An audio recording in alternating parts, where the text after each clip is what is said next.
So, on Sunday, I was sick with a certain virus, if you catch my drift, and since I had tons of time to burn, I decided to play some newly rated levels. I eventually settled on a random level by some creator with a few creator points.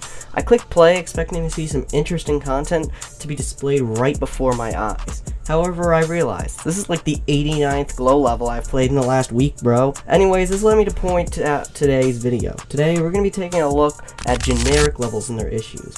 I'll be bringing up two types of generic levels today, so sit back, relax, and enjoy. Just remember, this isn't a personal attack on any one creator in specific, but rather the whole genre. So, let's begin.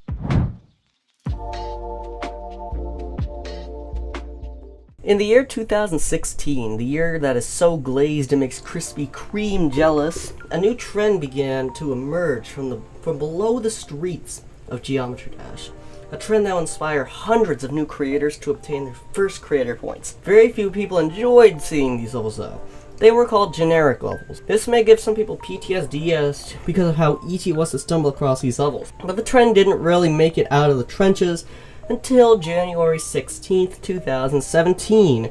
This was the day that update 2.1 was released to the public. This update marked the beginning of the game's transformation from a basic Square game to a literal game engine. Tons of new triggers were implemented into the editor, and most importantly, dozens of new blocks were added to the game. These new blocks had a ton of potential, and most of them were pretty straightforward to use. Although a ton of the triggers were harder to understand in the SpaceUKArchive on Earthquake, but as long as you knew how to use the basic triggers, then you pretty much were set to create a rate-worthy level. Although tons of groundbreaking levels were introduced in early 2.1, the rise of generic levels were also introduced. These levels literally took over the servers like they were some type of bacteria, and since they were super easy to mass produce, people were creating them left and right and center everywhere. And to prove how easy these levels were to create, I decided against my better judgment to create a generic level myself. And no f***ing surprise, it took me 66 minutes to finish just one 15-second part.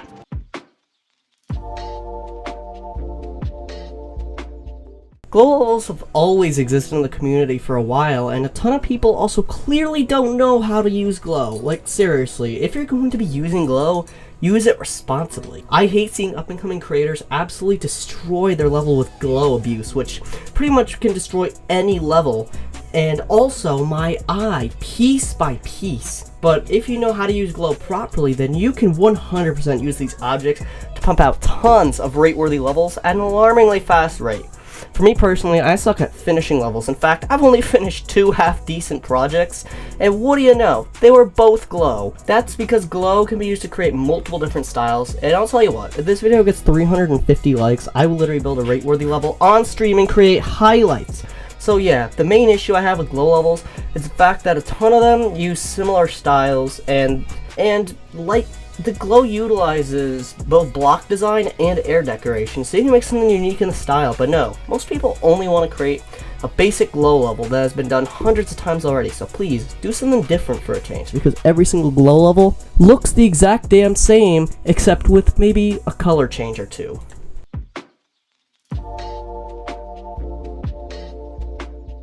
It's no secret that modernizing things has taken a dramatic rise in the last couple of years. People would like to see something more modern with more simple designs, rather than something messy with a ton of designs, which is mainly why things have a lot less color nowadays. But have you thought that these types of levels don't exist? Well, then you'd be very much mistaken, and in my opinion, a lot of them actually look pretty good. The only issue is that these levels can literally be mass-produced at an alarming rate. Some modern creators can literally pump out a level every other week, which if they were to consistently be able to do this and get all of those levels rated, they would be getting 26 creator points in a single year, and the number could very likely be higher if some of those levels also got featured or epic rated as well. I think personally that the modern levels are good for people who are just starting out in creating and want to create something that looks appealing but also really basic, since most of these levels utilize the background over block design, and most even use just the same objects for like the whole level.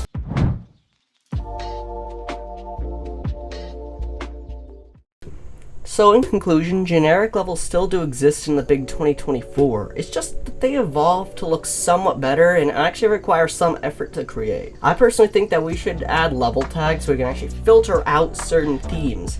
So like you could filter out the generic theme, the glow theme, so we can get to the themes we actually want to see, like the creative ones. But yeah, don't forget to go down below and click that subscribe button as we try to reach 1K as soon as possible. The summer break isn't over yet. It ends in the end of August for me, so I guess we could still possibly do that.